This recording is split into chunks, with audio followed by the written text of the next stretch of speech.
Never trust someone easily. Hello guys, मैं हूँ कोयल। आज मैं आपके साथ अपनी लाइफ की एक स्टोरी शेयर करना चाहती हूँ। Let's start. I explain my past story.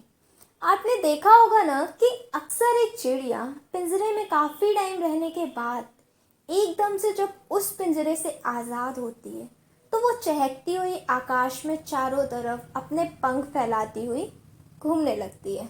कुछ ऐसी ही स्टोरी मेरी है। जब काफ़ी टाइम अपने घर में रहने के बाद मैं अपनी मंजिल पाने अपने शहर से काफ़ी दूर गई, तब मुझे फील हुआ अब तो मैं आज़ाद हूँ, मुझे यहाँ रोकने टोकने वाला कोई भी नहीं है। लेकिन मुझे नहीं पता था कि यहाँ कुछ इंसानों के साथ साथ कुछ हैवान भी हैं। ऐसे ही एक रात जब मैं अपनी एक फ्रेंड के साथ घूमने निकली, वहाँ हम पब्लिक प्लेस में जाके बैठे जहाँ हम अक्सर डिनर करने के बाद जाते थे। और उस दिन वहाँ हमारे कुछ फ्रेंड्स भी आए हुए थे। एक ही जगह पर गपशप करते हुए रात के 2 बज चुके थे और हमारी बाजू वाली डेस्क पे एक शख्स भी बैठा हुआ था और वो अपनी डायरी में कुछ लिख रहा था। वो बहुत ज़्यादा परेशान लग रहा था, मानो उसका इस दुनिया में कोई भी नहीं। हम लोग काफ़ी टाइम से उसको देख रहे थे, पर वो अचानक से अपनी डायरी छोड़कर वहाँ से कहीं जाने लगा और वहाँ हम 5 लोगों के अलावा और कोई भी नहीं था। हम लोगों को एक पल के लिए लगा कि वो सुसाइड करने के लिए जा रहा है और हम लोगों से रहा नहीं गया, तो हम लोगों ने उसकी डायरी पढ़ी।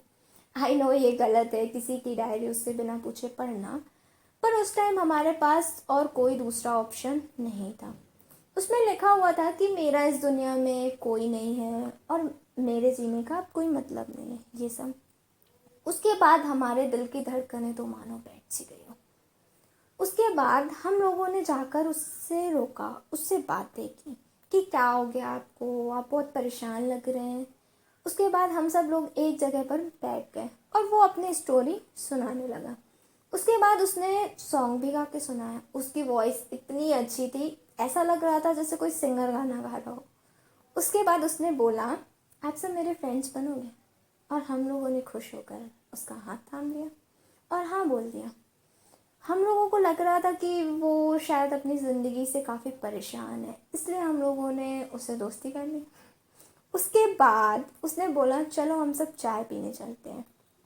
उस समय रात के 2 बज चुके थे और हम 5 लोग थे, जिसमें से हमारे साथ सिर्फ एक लड़का था और हम 5 लोगों में से किसी ने उसे एक बार भी मना नहीं किया चाय के लिए, जबकि रात के 2 बज रहे थे और सारी शॉप बंद होती हैं। ऐसा लग रहा था मानो जैसे उसने हमको अपने वश में कर लिया, लाइक अ हिप्नोटाइज, क्योंकि हम सब उसकी हाँ में हाँ मिला रहे थे।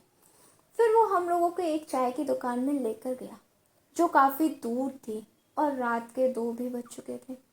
हम लोग सब चाय पी रहे थे। फिर अचानक से हमारे सामने एक कार आकर खड़ी हुई। उसमें 4 लड़के थे जो हम लोगों को देख देख कर गंदे गंदे कमेंट्स कर रहे थे और उसने चाय वाले को बुलाकर कुछ पैसे भी दिए। कुछ टाइम तक हम लोगों ने उनको इग्नोर किया, पर फिर हमने देखा कि जो लड़का हम लोगों को अभी अभी मिला था वो उनसे इशारे में बातें कर रहा था। हम लोगों को डाउट हुआ उस पर और हम लोग बहुत डर गए थे क्योंकि रात के 3 बज रहे थे। उसके बाद जब उस चाय वाले को हम लोग पैसे देने गए तो उसने पैसे लेने से मना कर दिया और बोला कि आपके पैसे तो मिल चुके हैं, जबकि हम लोगों में से किसी ने उसे पैसे नहीं दिए थे। और वो कार वाले लड़के बार बार अश्लील हरकतें करते ही जा रहे थे। उस वक्त हम लोगों का दिमाग काम ही नहीं कर रहा था। हम लोग तुरंत वहाँ से अपनी अपनी गाड़ियों पे निकलने लगे। हम जैसे ही निकले वो लड़का भी उस कार में जाके बैठ गया और हमारा शक सही निकला। वो लोग हम लोगों को कंटिन्यू फॉलो कर रहे थे। हम लोग बहुत ज़्यादा डर गए थे। हम लोग का दिमाग ही काम करना बंद कर चुका था। समझ ही नहीं आ रहा था कि क्या करें। फिर एक जगह पर हम लोगों ने अपनी अपनी गाड़ियाँ खड़ी की और छुप गए थोड़ी देर के लिए। फिर जब कुछ टाइम के बाद देखा तो सुबह के 5 बज चुके थे और वो कार वाले भी नहीं दिख रहे थे। फिर हम लोगों ने अपनी अपनी गाड़ी उठाई और अपने अपने फ्लैट जाने लगे। जैसे ही फ्लैट पहुँचे मुझे अननोन नंबर से कॉल आता है और वो कॉल किसी और का नहीं, उसी शख्स का होता है जबकि हम में से किसी ने उसे अपना नंबर नहीं दिया था। मैंने तुरंत उसे ब्लॉक कर दिया। ऐसा लग रहा था जैसे वो कुछ दिनों से हम लोगों को फॉलो कर रहा हो, जहाँ हम लोग डेली जाकर बैठा करते थे। इसलिए गाइस प्लीज़ किसी पे भी इतनी जल्दी भरोसा नहीं करें। हमारी ये एक गलती हमको कितनी भारी पड़ सकती थी, हमारी पूरी लाइफ ख़राब हो सकती थी। इसलिए किसी पे भी इतनी जल्दी भरोसा नहीं करें। अगर आपको आपकी फैमिली ने इतनी फ्रीडम दी है तो उसका गलत यूज़ नहीं करें प्लीज़। अगर आपको मेरी ये स्टोरी पसंद आई हो तो प्लीज़ कमेंट्स कर मुझे बताएं, ताकि